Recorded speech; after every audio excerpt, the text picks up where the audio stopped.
દેશના વડાપ્રધાન શ્રી નરેન્દ્રભાઈ મોદી સાહેબ શ્રીએ જે ગઈકાલે એક નિવેદનમાં પંજાબમાં કે ચૈતરભાઈ વસાવા ડેડિયાપાડાના ધારાસભ્ય પર જે નિવેદન કર્યું છે, જેના લીધે આખા આદિવાસી સમાજમાં રોષ છે. આજે જ્યારે કોઈ વ્યક્તિ પોતાના હક અધિકારની વાતો કરે, રોડ રસ્તા, પાણી, આરોગ્ય, શિક્ષણની વાત કરે, અને ત્યારે આવા એક ધારાસભ્યને ખોટા કેસોમાં જેલમાં મૂકવામાં આવે. અત્યાર સુધી તો અમને ફક્ત એવું જ લાગતું હતું કે અહીંના ધારાસભ્યશ્રી, અહીંના સાંસદ સભ્યશ્રી અને લોકલ નેતાઓ જ આ કેસમાં ઇન્વોલ્વ હતા. પણ ગઈકાલે જે દેશના વડાપ્રધાને નિવેદન આપ્યું છે, એનાથી લાગી રહ્યું છે કે દેશના વડાપ્રધાન, ગૃહમંત્રી પણ આ કેસમાં ઇન્વોલ્વ છે અને આ તમામ મોનિટરિંગ એ કરી રહ્યા છે.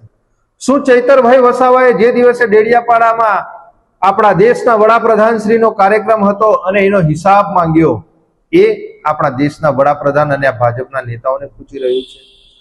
દેશના વડાપ્રધાનનો જે દિવસે કાર્યક્રમ હતો તેની સામે જ નેત્રંગમાં પણ કાર્યક્રમ કરવામાં આવ્યો, જેમાં લાખોની સંખ્યામાં જનમેદની ઉમટી પડી.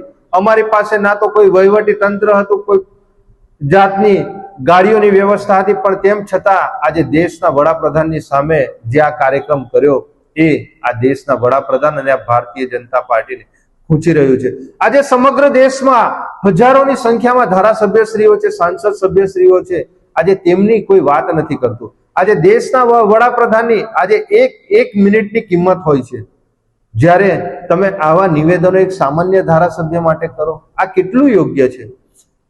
અમારે ઉમરગામથી અંબાજી હોય, મહારાષ્ટ્ર, રાજસ્થાન, મધ્યપ્રદેશ અને ગુજરાતના તમામ આદિવાસી સમાજ અને દરેક સમાજના લોકોને કહેવું છે કે જે લોકો આપણા દરેક સમાજ માટે અવાજ ઉઠાવે છે અને આપણા પ્રશ્નોનું નિરાકરણ માટે આ સરકાર સામે લડે છે, મજબૂતાઈથી પોતાની રજૂઆત મૂકે છે, આજે એવા ધારાસભ્ય શ્રી ચૈતરભાઈ વસાવાનો આ અવાજ દબાવવાનો એક પ્રયત્ન છે.